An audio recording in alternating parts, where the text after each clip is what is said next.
On the heels of the November Paris Climate Change Conference, one small country is taking big steps to become the greenest country in the world by 2018. Here to tell us all about the island of Nevis is Deputy Premier Mark Brantley and geothermal expert Bruce Cutright. Gentlemen, thank you for joining us today. Thank you, Alex. Thank you, Alex, for having us. Great to have you on. So can you tell us where the island of Nevis is actually located in the Caribbean for those who may not know? Alex, we're part of the Twin Island Federation of St. Kitts and Nevis. We're in the Eastern Caribbean, not very far from Puerto Rico, not very far from Antigua. We're easily accessible from the United States along the eastern seaboard, mostly just a flight about 3.5 to 4 hours. Certainly via Miami, via New York, via any of the main hubs, we are easily accessible. Nevis is a very special place. I always do these interviews, Alex, and start them by inviting my host, and so I would invite you and all of your viewers to come see us in the Caribbean. We are truly the authentic Caribbean, as we like to say, how the Caribbean used to be. And I assure you that if you were to come see us, you would have lasting memories of that visit. Of course, we are here talking about geothermal and the giant strides that Nevis is making in making itself a model for sustainable development, not just in the region, but in the world.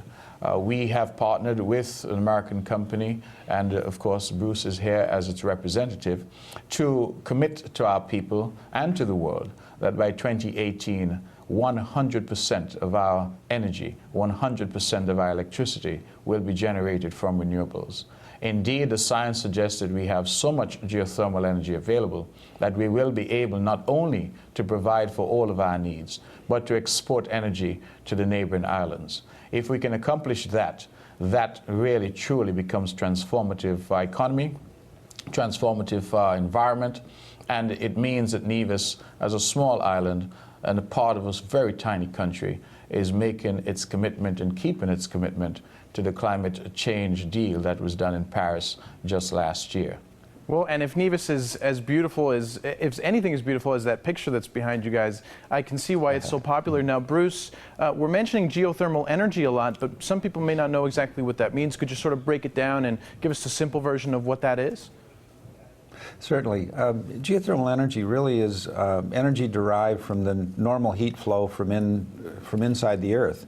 Certain places throughout the world have higher rates of heat flow, and Nevis is exceptionally blessed. It has a reservoir there that's fully capable of meeting all of the energy needs of the island itself.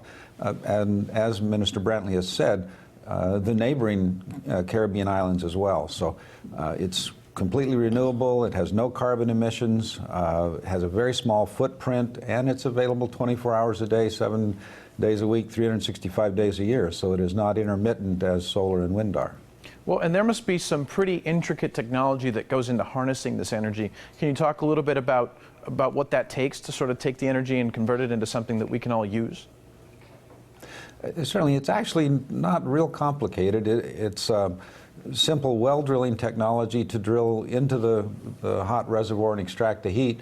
And the generating technology, though, is fairly sophisticated. It's a process in which a secondary fluid is used to drive a turbine that generates electricity, but that fluid is then recondensed and circulated in a secondary circulation cycle with no emissions into the atmosphere. Same thing for the hot fluids produced from the subsurface. There are no emissions at all into the atmosphere. So very small footprint and zero carbon emissions.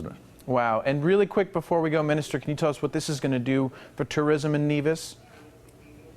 Well, I think it's going to be transformative in many ways. For tourism, we already attract many celebrities to the island. We have a high-end niche market for our tourism product.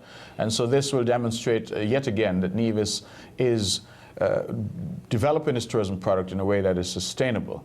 Of course, Alex, Nevis does have an historical connection with the United States, from where most of our tourists come, because Alexander Hamilton, one of your founding fathers and the first Secretary of the U.S. Treasury, was born on Nevis. And so every time you spend $10, you should remember Nevis, and all of your viewers should remember Nevis as our contribution to the United States. And come see us. Come see the place of Hamilton's birth. That for us is also very important. Oh, trust me, we would love to be there right now. Gentlemen, thank you so much for coming on with us today and telling us all about Nevis and the new types of energy. Thank you, Alex. Thanks for your time. We appreciate it. Thank you. Thank you. Now stay where you are. The Morning Blend will be right back.